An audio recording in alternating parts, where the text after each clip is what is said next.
Hello. I want to have a casual chat today in response to a controversial newspaper article I read recently in The Times, which is about reading and contemporary literary fiction. And the article is titled, "The Booker Jury is Right. There Are Too Many Bad Novels, and I Should Know," by Joanna Thomas Core. Now, I'll put a link in the description to this article below if you want to read it in full, but I'm aware it's behind a paywall, so I'll just briefly sort of summarize, I think, what Joanna is covering in this article. So it was sparked off by the Booker Prize shortlist public announcement in which the chair of judges, Roddy Doyle, said something very spicy in that he said of the 153 novels that were submitted, many of them were a waste of time, and that out of all of these 153, only 31 of them were really worth discussing. And so Joanna goes on to describe how, for her, this reflects her experience as someone who reviews contemporary fiction every single week and who is the chair of the Sunday Times Young Writer of the Year Award. And she writes, "Most of what I read is disappointing. Some of it is enraging. I have been known to hurl books at the wall," and I remember reading reviews of hers before where she has described of actually physically throwing the book at the wall because she's been so disappointed by it. And she describes how she thinks this is slightly reflective of how publishers today are kind of chasing the next big book talk book and are trying to publish a lot more genre fiction rather than literary fiction, and how there are book television programs that are closing down because of sort of lack of interest in it. And so there's generally less venues for people to find out about great new literary fiction, and that for bookstores, sort of pick of the month club and book prizes, they are really carrying the weight of showing the public what are the best literary fiction books out there to read. And so when I first saw this article, I thought, oh, here we go. We have another article crying about the death of the novel and how there's no good fiction anymore. But once I got into and read the entire article, I became more engaged with what she was discussing. And I think it raises a number of really interesting questions to talk about. So I want to raise some of the questions that I think it is discussing. I would love to know what you think about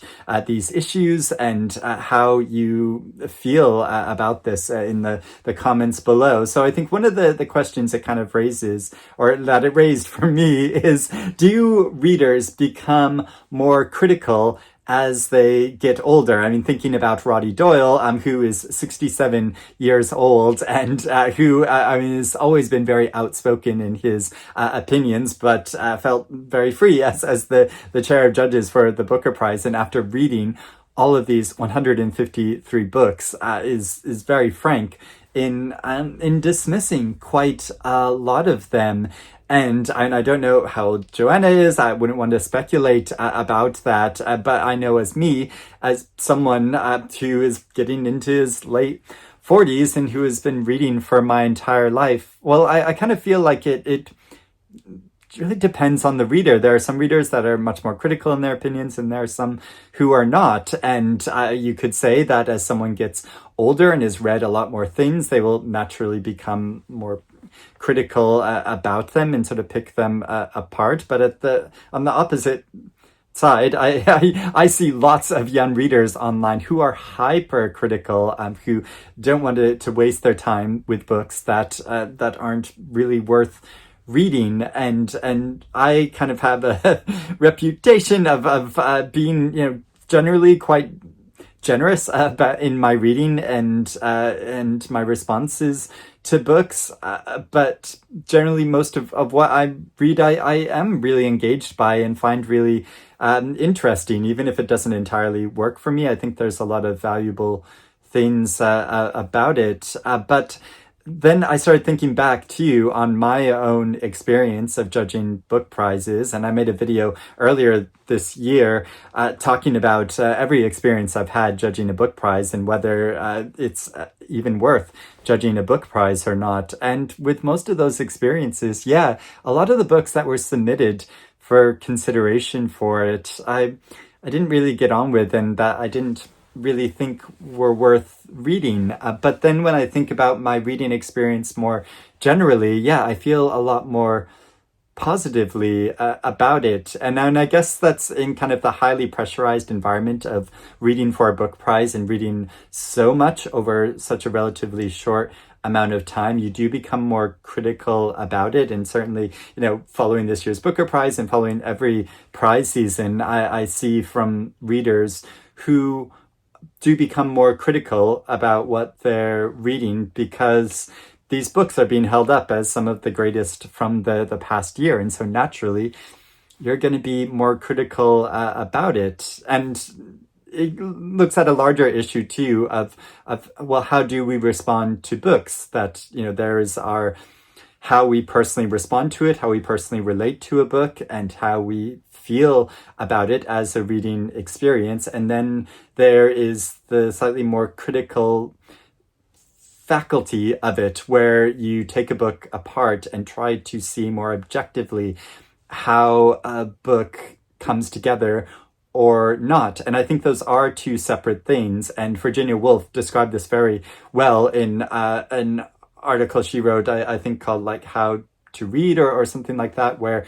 she describes it as like a kind of the experience of engaging with a book like in a court scene where you enter into a court, start reading a book, and you read it kind of as the defendant, as trying to really see and understand what the author has done in this book and how you connect to it or not.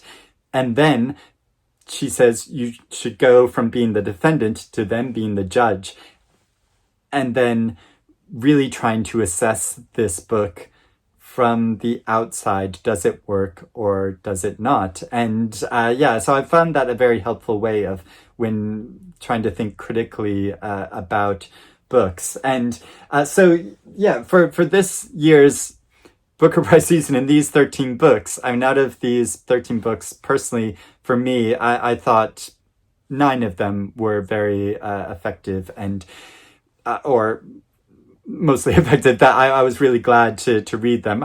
Or maybe like 10. Yeah, I was like glad to have read. But then 3, yeah, I could have done with not reading. I did get things out of them, but weren't entirely for me. Now, that's a fairly good hit rate, I think. But when you think about it in the context of these 5 very well-read, very knowledgeable judges on the Booker Prize panel, they have highlighted these 13 as the best of the year. Well, I think it didn't entirely get it right, but then if I was one of the judges on the panel, I would have made some very different decisions. And I'm sure readers and some of the other judges would have felt very differently from how I did. And so I think we can arrive at a kind of roughly kind of objective opinion about what are some of the best books of the year. But then within that,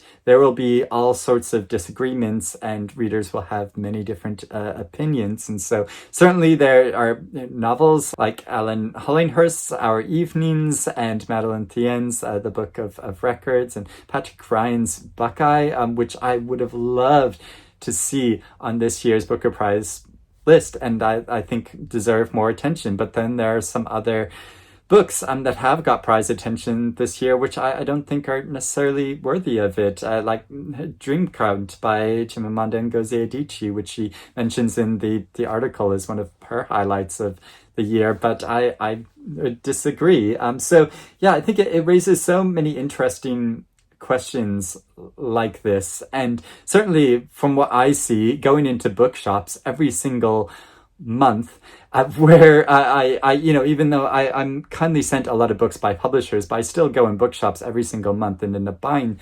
several books just because I enjoy that experience and surveying all of the new books out there that I think look so promising. Of course, I haven't read them all, but that I am excited to read or at least try, and that so. It feels to me like that there are so many great literary fiction books out there, too many to that more than I could like physically get to, that the marketplace is still very vibrant and healthy, so that there are some books that are maybe overhyped by prizes, and then there are others that aren't hyped enough.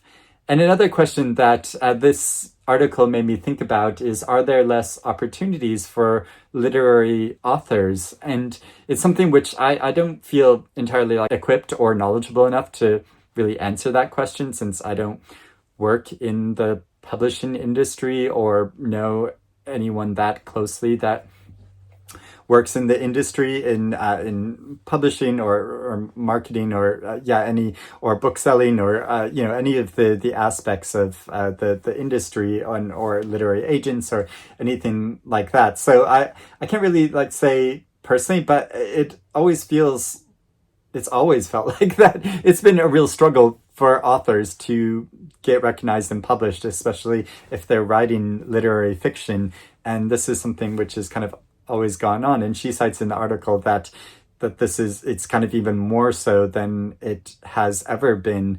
And maybe that's the case or not the case. But this was brought home to me recently when an author who I am friends with and who I was just happened to be communicating with recently, and he remarked to me something which I found really heartbreaking, where he wrote, a writer is nothing without a prize. That he feels like, because he's never won a book award, he's been nominated for multiple ones, but he's never won one, and that really he's just going to remain in obscurity unless he actually wins a prize. But which really breaks my heart to think about, and my immediate response to that is, well, book prizes, it's all very subjective, that it doesn't necessarily denote either quality or a wider readership, because there are breakout books that haven't won any major awards but have found a strong readership. But at the same time, I can understand how an author would feel this way if their book isn't recognized, isn't listed for a prize. Then it can just sort of fall into the background. But I think this raises a larger question of, why do writers write and why do readers read? And so certainly, like on the commercial side, that would be very important for a writer to achieve some level of sales, which would gain them some financial security. But then at the same time, it's always been the case that there have been very few writers, I think, in history, like looking relatively overall at the amount of writers that there have been and the amount of writers that have been able to actually earn a living full time from writing. It's relatively small in relation to the amount of authors that, there are some very prominent, well-known authors that still have to have full-time jobs and still maintain those in order to support themselves. So if writers are writing just for financial success and for that to be their full-time job, well, that's going to be really difficult to do. It's not impossible, and I'm not saying that it's right that this is the way things are. I would love it if we had writers that could be supported, just by the creation of their books, and possibly subsidies for the arts from the government. That would be wonderful. But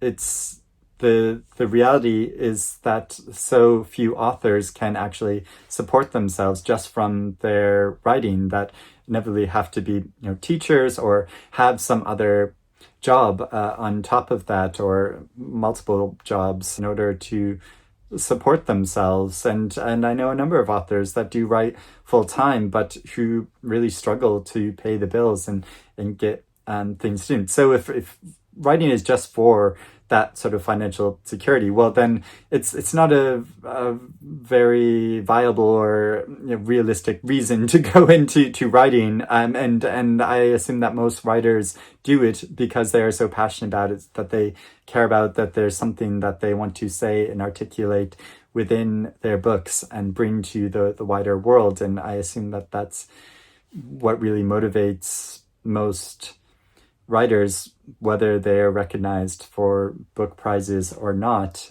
And it asks the question of, why do readers read? Is it because we only want to read the best of books that are out there and things that we will definitely connect with? Or is it because we want to be introduced to wider world experiences that are outside of our own, to understand and connect with the world in a different way through the page, rather than being out in the world, out of the safety of my little library here? And and it's a question I sort of wrestle with sometimes, because I wonder if if I'm much more critical about a certain book, is it because this is just something that I personally am not connecting with? Or is it because there's something technically not working in the way that either the author has structured this book, or the way that they are exploring certain characters' lives? And it's something, that I wrestle with as a reader myself. But it always comes back to that I just love the experience of reading so much. And so even when I have a disappointing reading experience, that I can appreciate certain things about the book, how they don't work for me personally, and how they still work for some other readers. And which is why I love following book prize seasons, because the books from this year's Booker long list, which didn't work for me, I've seen multiple responses from readers about those particular books who have really connected with and got a lot out of those books, though they didn't personally work for me. And the reverse is also true, that some of the books that I absolutely loved and felt were so artful in how the book was created, other readers have felt they failed, and both on a technical level and on a personal level for them. And that's part of the joy of reading, of bringing all these different perspectives of the book. And so very compelling and thought-provoking that the author of this article raises, and where she writes, to voice a taboo, do we honestly need more than roughly 31 good literary novels each year? Which, of course, my initial response to that is well, of course we need more. We need as many voices as possible, and I love that there are so many books coming out, and that we are spoiled for choice constantly in what there is to read. But maybe it is the case that there are only 31 good literary books a year, because as she points out, that's roughly 2 to 3 books a month. And for an average reader, or maybe not an average reader, but readers, that would be watching this video, readers that are so engaged with books and are frequently reading, reading 2 to 3 great books a month, that's a pretty high hit rate if we really do connect with those books, if we agree with the establishments, and by establishment I mean literary prize judges and literary critics, that these are the best 31 books of the year. And as I've been discussing, there are a wide amount of readers that might not necessarily agree with those opinions, just as I haven't completely agreed with all the books on the Booker Prize long list, even though the judges, Roddy Doyle and the other judges, say that these are the top books from the past year. And so, certainly 31 new books, that's that's a great amount for a year, especially as she notes, if we're reading older and more classic books alongside these other new books. That's plenty of reading to be getting on with. But at the same time, I just love that there are so many choices out there, and that every time I go into a bookstore, I will see in the new fiction section that there are books that I've not heard of before that haven't been nominated for prizes and that I think sound really enticing and that I'm eager to try, and maybe I'll like them, maybe I won't. But that's part of the joy of it. So from where I stand as a reader, that the publishing industry is still really healthy and vibrant and bringing out all of these books. But then I don't know what happens behind the scenes. I don't know what books aren't being given the chance to be brought out into the public and land on the bookshelf like that. So that's just my own perspective. I would love to hear what you think about any of these issues or ideas that are raised in this article. And again, I'll put a link to it below if you want to read it, and love to know what you think about it yourself. But thank you for watching me witter on about books and reading like this, and I hope you're doing well and reading good things. I'll speak to you again soon. Bye-bye.